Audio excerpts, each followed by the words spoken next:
नमस्कार, मैं ललित कुमार ठाकुर उपस्थित हूँ आपके सामने एक नया विषय के साथ। आज का हमारा विषय है भूमि उपयोग नियोजन, लैंड यूज़ प्लानिंग। ध्यान देंगे कि यह टॉपिक एक और एग्रीकल्चर ज्योग्राफी में भी पढ़ा जाता है और वही दूसरी ओर रीजनल प्लानिंग एंड डेवलपमेंट विषय के अंतर्गत भी पढ़ा जाता है।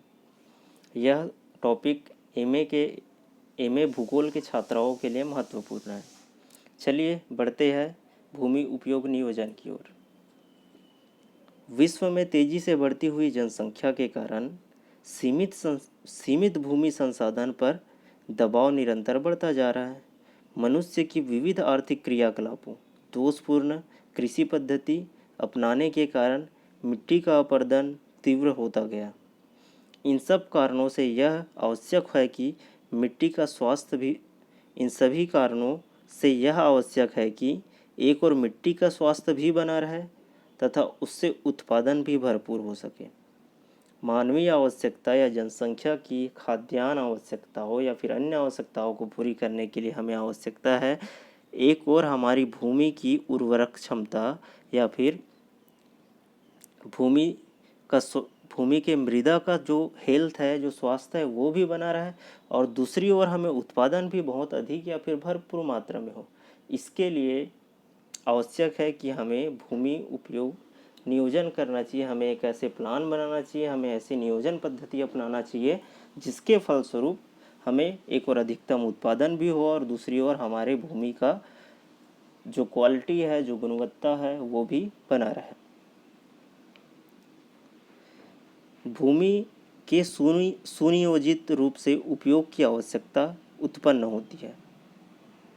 यह भूमि उपयोग नियोजन की अवधारणा है। जैसे कि मैंने बात किया था कि आवश्यकताओं को पूर्ण करने के लिए हमें क्या करना है, एक ऐसा प्लान चाहिए जिससे अधिक उत्पादन भी हो और साथ ही साथ मृदा की क्वालिटी भी बना रहे।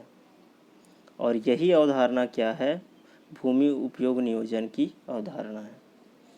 उचित भूमि उपयोग हेतु मिट्टी के अतिरिक्त भूमि प्रबंधन, भूमि की भौतिक विशेषताओं को भी ध्यान रखना चाहिए।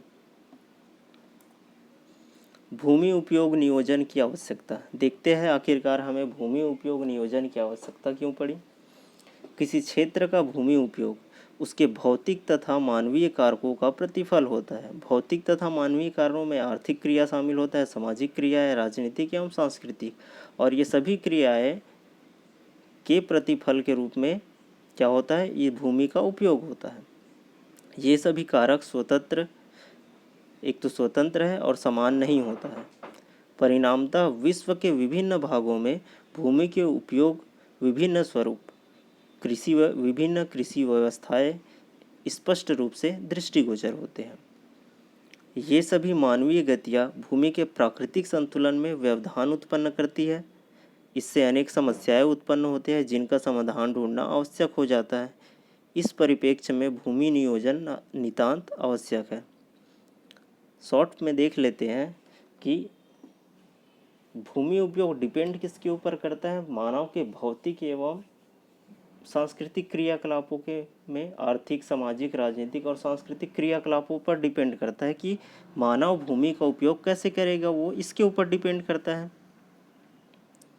और जैसे कि आप सभी को पता है कि क्षेत्र के अनुसार ये सभी जो कारक है, आर्थिक, सामाजिक, राजनीतिक और सांस्कृतिक कारक है, उसमें भिन्नता देखी जाती है और इसी भिन्नता की वजह से कृषि व्यवस्थाएं भी अलग हो जाती है। आर्थिक जो हमारे व्यवसाय होंगे, आर्थिक क्रियाकलाप होंगे, वो अलग हो जाएगा। स्पष्ट तौर पे कहें तो यह सभी प्रदेशों में समान तौर पे नहीं है और साथ ही भूमि संसाधन भी समान तौर पे नहीं है। कहीं पे कम उर्वरक है, कहीं पे अधिक उर्वरक है। तो आवश्यकता है कि हमें भूमि उपयोग नियोजन करने की, जिससे भूमि के प्रत्येक स्थानों पर या प्रत्येक प्रदेश पर क्या बना रहे, संतुलन बना रहे। वर्तमान में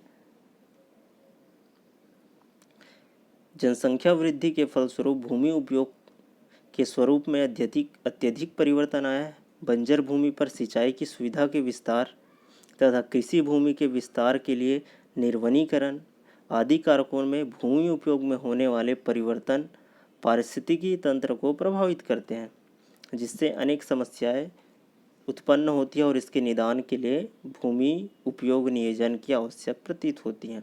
स्पष्ट है, बंजर भूमि के लिए बंजर भूमि जहाँ पे सिंचाई की आवश्यकता नहीं है वहाँ पे सिंचाई की आवश्यकता पूर्ति कराना। दूसरी ओर कृषि भूमि का विस्तार के लिए एक और पेड़ को भी काटना है हमें। इन सब के वजह से पर्यावरण में क्या हो रहा है, असंतुलन हो रहा है, या कहूँ तो पर्यावरण में बहुत सारी समस्याएं उत्पन्न हो रही है। तो आवश्यकता है हमें कि उसे किस प्रकार से उपयोग किया जाए। इसके लिए भूमि उपयोग नियोजन एक बहुत ही आवश्यक प्रणाली है, या एक बहुत ही आवश्यक नीति है, या सबसे बेस्ट नीति पॉलिसी कह सकते हैं। चलिए आगे बढ़ते हैं, देखते हैं आखिरकार भूमि उपयोग नियोजन के उद्देश्य क्या क्या है। तो भूमि उपयोग नियोजन के उद्देश्य निम्न है। भूमि उपयोग नियोजन का प्राथमिक उद्देश्य उचित कृषि आधारों की स्थापना करना, ऐसे कृषि व्यवस्था की स्थापना करना है जिससे भूमि का संतुलित उपयोग है। मैं सिर्फ उपयोग की बात नहीं कर रहा हूँ, अधिकतम उपयोग की भी बात नहीं कर रहा हूँ, संतुलित। एक और हमें भूमि संसाधन को भी ध्यान रखना है और दूसरी ओर मानवीय आवश्यकताओं को भी ध्यान रखना है, मृदा स्वास्थ्य और अधिक उत्पादन।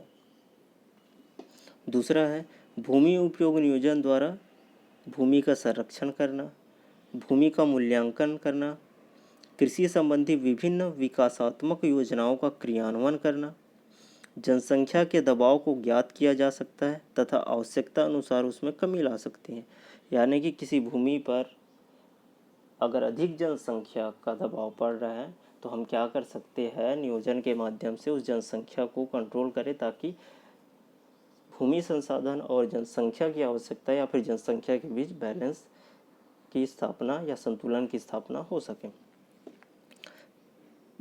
अगला है भूमि उपयोग नियोजन का प्रमुख उद्देश्य अप्रयुक्त भूमि को उपयोग भूमि में लाने की योजना बनाना। अप्रयुक्त भूमि यानी कि वो भूमि जिसका प्रयोग नहीं हो रहा है, या कहूँ तो वो भूमि जो बंजर पड़ा हुआ है, उस बंजर भूमि को क्या करना है, विभिन्न क्रियाकलापों या फिर एक ऐसी प्लान बनाना है जिससे ये बंजर भूमि जो है तब्दील हो सके हमारे काम के लायक, या कहूँ तो सीधी तौर पे ये बंजर भूमि उर्वरक भूमि में तब्दील हो सके। अगला है नियोजन द्वारा भूमि के दुरुपयोग को रोकना है। भूमि की उत्पादन क्षमता को आंकना है कि कितना उत्पादन कर सकता है। यदि उससे अधिक उत्पादन किया जाए तो गुणवत्ता में कमी आएगी, तो इसको भी ध्यान रखना है। भूमि उपयोग क्षेत्रों को चिन्हित करना है कि किस क्षेत्र में भूमि उपयोग अच्छे से किया जाता है, उन क्षेत्रों को हमें चिन्हित करना है ताकि हमारी आवश्यकताएं या फिर जनसंख्या की आवश्यकताओं को पूर्ण किया जा सके। आगे देखते हैं भूमि उपयोग नियोजन का महत्व क्या है, सिग्निफिकेंस क्या है। भूमि संसाधन संबंधी समस्याओं का अध्ययन भूगोलवेत्ता, कृषि अर्थशास्त्रियों तथा मृदा विशेषज्ञों द्वारा किया जाता है। ये समस्याएं सार्वजनिक है, सभी देश इनसे प्रभावित होते हैं। विभिन्न देशों के भूगोलवेत्ता तथा अर्थशास्त्रियों ने अपने देश के भौतिक एवं सांस्कृतिक दशाओं के अनुसार भूमि उपयोग नियोजन का प्रयास किया है। विश्व में भूमि उपयोग नियोजन का प्रारंभ संयुक्त राज्य अमेरिका में किया गया था। तत्पश्चात अन्य देशों द्वारा इसमें सुधार करके विभिन्न विधियों का उपयोग या फिर नई विधियों विकसित किया गया था। नीदरलैंड में अमेरिकी पद्धति में संशोधन करके भूमि सुधार किया गया था। अन्य देशों का रुझान भी इस ओर गया। विश्व स्तर पर सेमिनार, कार्यशालाओं द्वारा वर्कशॉप और सेमिनार का ऑर्गेनाइज किया गया था, द्वारा भूमि उपयोग संबंधी अध्ययन के नए आयामों या फिर नए पहलुओं को ध्यान में रखा गया था। संयुक्त राज्य के कृषि विभाग के अंतर्गत राष्ट्रीय मृदा संरक्षण सेवा, नेशनल सॉइल कंजर्वेशन सर्विस के द्वारा भूमि उपयोग नियोजन का मार्ग प्रशस्त किया गया था। कहाँ किया गया था? यूएसए में, संयुक्त राज्य अमेरिका में। आगे बढ़ते हैं भारत में भूमि उपयोग नियोजन की पद्धति। Land use planning method in India. Bharat में भी भूमि उपयोग नियोजन की अमेरिकी पद्धति के भांति मिट्टी की विशेषताओं के आधार पर भूमि उपयोग सर्वेक्षण करके भूमि उपयोग नियोजन किया गया था अमेरिकी पद्धति के अनुसार। जैसे कि मैंने बताया था कि अमेरिकी में मृदा की क्वालिटी के आधार पर वहाँ के भूमि उपयोग का निर्धारण किया गया था। भारत में भी वही पद्धति अपनाया गया। इस कार्य का श्रेय भारतीय मृदा एवं भूमि उपयोग सर्वेक्षण संगठन all India soil and land use survey organisation को जाता है। इस संगठन ने भूमि को 2 समूह एवं 8 उपवर्गों में विभाजित किया। भूमि उपयोग नियोजन के फलस्वरूप इन्होंने भारत के संपूर्ण भूमि को चिन्हित किया और अलग अलग भागों में बांटा। तो वो कौन कौन से? सबसे पहले 2 समूह में पहले कृषि योग्य भूमि और अकृषि योग्य भूमि। तो कृषि योग्य भूमि के अंतर्गत बांटा गया सर्वोत्तम कृषि योग्य भूमि, जहाँ पे समस्या नहीं है, समस्या विहीन है, इन सभी प्रदेशों को एक श्रेणी में रखा गया। दूसरा, उत्तम कृषि योग्य भूमि। इस संवर्ग की भूमि अपर्दन एवं बाढ़ से ग्रसित रहती है, अतः इसका नियंत्रण आवश्यक है। साथ ही सिंचाई व्यवस्था एवं उचित प्रवाह प्रबंध की आवश्यकता है। अगला है मध्यम उत्तम कृषि योग्य भूमि। इस वर्ग में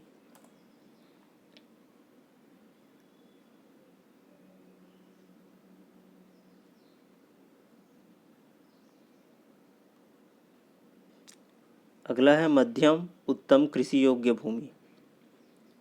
इस वर्ग में भूमि अपर्दन एवं बाढ़ नियंत्रण, जल संरक्षण तथा उचित प्रवाह प्रबंधन की नितांत आवश्यकता है।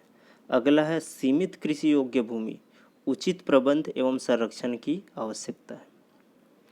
कृषि योग्य भूमि को 4 भागों में बांटा गया था। सर्वोत्तम कृषि योग्य, फिर उत्तम कृषि योग्य, फिर मध्यम, फिर सीमित। और वहाँ की समस्याओं को स्टडी करते हुए बताया गया कि वहाँ क्या क्या प्रॉब्लम्स है, उसका सॉल्यूशन किस प्रकार, कहीं पे अपर्दन की समस्या है, कहीं भी बाढ़ की समस्या है, तो उसे किस प्रकार से दूर करना है। अगला है हमारा दूसरा भाग है कृषि के लिए अयोग्य भूमि। इसके अंतर्गत पशुचारण हेतु कितना भूमि उपयुक्त है उन्हें चिन्हित किया गया। फिर पशुचारण तथा वानिकी हेतु उपयुक्त भूमि को चिन्हित किया गया। पशुचारण एवं वानिकी हेतु भूमि को चिन्हित किया गया। इसमें अगला है वन्य प्राणी मनोरंजन एवं जल पूर्ति संरक्षण हेतु जो भूमि का प्रयोग किया गया उन्हें चिन्हित किया गया। उपयुक्त पद्धति के आधार पर अनेक भारतीय विद्वानों द्वारा क्षेत्रीय स्तर पर महत्वपूर्ण कार्य किए गए। याद रखेंगे कि मृदा की गुणवत्ता के आधार पर भारत की पूरी कृषि भूमि को लैंड यूज प्लानिंग के लिए 2 भागों में, एक कृषि योग्य और एक अकृषि योग्य, यानी कि जो कृषि के लिए उपयुक्त क्षेत्र है उन्हें एक साइड रखा गया और जो कृषि के लिए उपयुक्त नहीं है उसे मनोरंजन के कार्य में, पर्यटन के कार्य में, पशुचारण या फिर वानिकी के कार्य में लगाया गया। अगला देखते हैं भारत में कृषि नियोजन प्रदेश। कृषि के विकास के लिए नियोजन करना आवश्यक है। कृषि नियोजन हेतु कृषि की विशेषताओं जैसे वर्तमान उत्पादकता की दशाएं, उत्पादकता के कारक, उत्पादक की संभाव्यता आदि जो इष्टतम अनुकूलतम कृषि पद्धति को प्रभावित करती है का विवेचन आवश्यक होता है। भारत के कृषि नियोजन प्रदेश भू आकृति तथा जलवायु विशेषता के आधार पर प्रभावित है। अतः कृषि नियोजन प्रदेश के सीमांकन हेतु कृषि जलवायु प्रदेश का अध्ययन उपयुक्त होगा। देखिए, भारत की जो भूमि है मुख्य रूप से भू आकृतिक कारक और दूसरी जलवायु से प्रभावित होती है। तो भूमि उपयोग नियोजन के अंतर्गत कृषि एवं जलवायु को ध्यान में रखते हुए भारत को अलग अलग कृषि जलवायु प्रदेश में बांटा गया और उसका अध्ययन करना प्रारंभ किया। भारत की जलवायु का अध्ययन अनेक विद्वानों ने किया था, जिसमें कोपेन और थार्नथवेट का नाम सबसे ऊपर है, आप सभी जानते हैं। राष्ट्रीय कृषि आयोग। अब देखिए, हम बात कर रहे थे जलवायु के अनुसार अलग अलग कृषि प्रदेशों में बांटने के अनुसार, ठीक है। तो राष्ट्रीय कृषि आयोग 1976 ने वर्षा की त्रैमासिक मात्रा के आधार पर प्रमुख सस्यों का निर्धारण किया। सस्यों यानी फसलों का निर्धारण किया। किसकी मात्रा के आधार पर? वर्षा की मात्रा के आधार पर। जिन क्षेत्रों में 30 सेंटीमीटर से अधिक वर्षा होती है उन्हें धान प्रधान क्षेत्र में सम्मिलित कहा गया। जहाँ पे 20 से 30 सेंटीमीटर वर्षा क्षेत्र होती है वहाँ पे मक्का उड़द प्रधान क्षेत्र हो गया। और 10 से 20 सेंटीमीटर जहाँ पे वर्षा होती है वे क्षेत्र गेहूँ प्रधान। वहीं 5 से 10 सेंटीमीटर वर्षा वाला क्षेत्र घास चारा प्रधान क्षेत्र। वहीं 5 सेंटीमीटर से कम वर्षा के क्षेत्र को फसल उत्पादन के लिए अनुपयुक्त माना गया। याद रखेंगे, वर्षा के आधार पर 1976 कृषि आयोग ने 5 भागों में डिवाइड किया गया था। वर्षा की मात्रा के आधार पर अलग अलग फसलों की अधिकतम उत्पादन संभव होता था। उसी आधार पर धान प्रधान क्षेत्र, मक्का प्रधान क्षेत्र, गेहूं प्रधान, घास या चारा प्रधान और कृषि के लिए अनुपयुक्त क्षेत्र में बांटा गया। वर्षा प्राप्ति एवं जल संतुलन, मृदा नमी आदि कारकों के आधार पर भारत को 4 भागों में बांटा गया। पहला शुष्क प्रदेश, फिर अर्ध शुष्क प्रदेश, फिर उपाद्र आर्द्र प्रदेश और चौथा है अति आर्द्र प्रदेश। चलिए आगे देखते हैं। योजना आयोग, वही योजना आयोग जिसे अभी नीति आयोग के नाम से जाना जाता है। प्लानिंग कमिश्नर योजना आयोग ने 1989 में जलवायु विशेषताओं के आधार पर विशेषताओं, जल संसाधन एवं मृदा, देखो 3 चीज़, एक तो जलवायु कैसी है, जल संसाधन की उपलब्धता कैसी है और मृदा के प्रकार, इन तीनों को बेस मानते हुए, जल संसाधन, जलवायु कारक और मृदा को बेस मानते हुए 1989 में प्लानिंग कमीशन या योजना आयोग ने भारत को 15 कृषि जलवायु प्रदेशों में विभाजित किया गया। कृषि जलवायु प्रदेश, वो 15 कृषि जलवायु प्रदेश कौन कौन से थे उसे हम क्या करते हैं आने वाले वीडियो में देखेंगे कि आखिरकार उन प्रदेशों की विशेषता क्या रहे, वहाँ पे किस प्रकार की खेती होती है और किस प्रकार का नियोजन वहाँ पे लागू है, और साथ ही साथ वहाँ पे समस्याओं को समाधान करने के लिए क्या नीतियाँ अपनाई जा रही है या क्या अपनाना चाहिए। इस संदर्भ में हम लोगों ने अगले वीडियो में जो भारत के 15 कृषि जलवायु प्रदेश का विस्तृत अध्ययन करेंगे। तो बने रहिए वीडियो के साथ। आने वाले समय में और भी महत्वपूर्ण वीडियो आएंगे। धन्यवाद।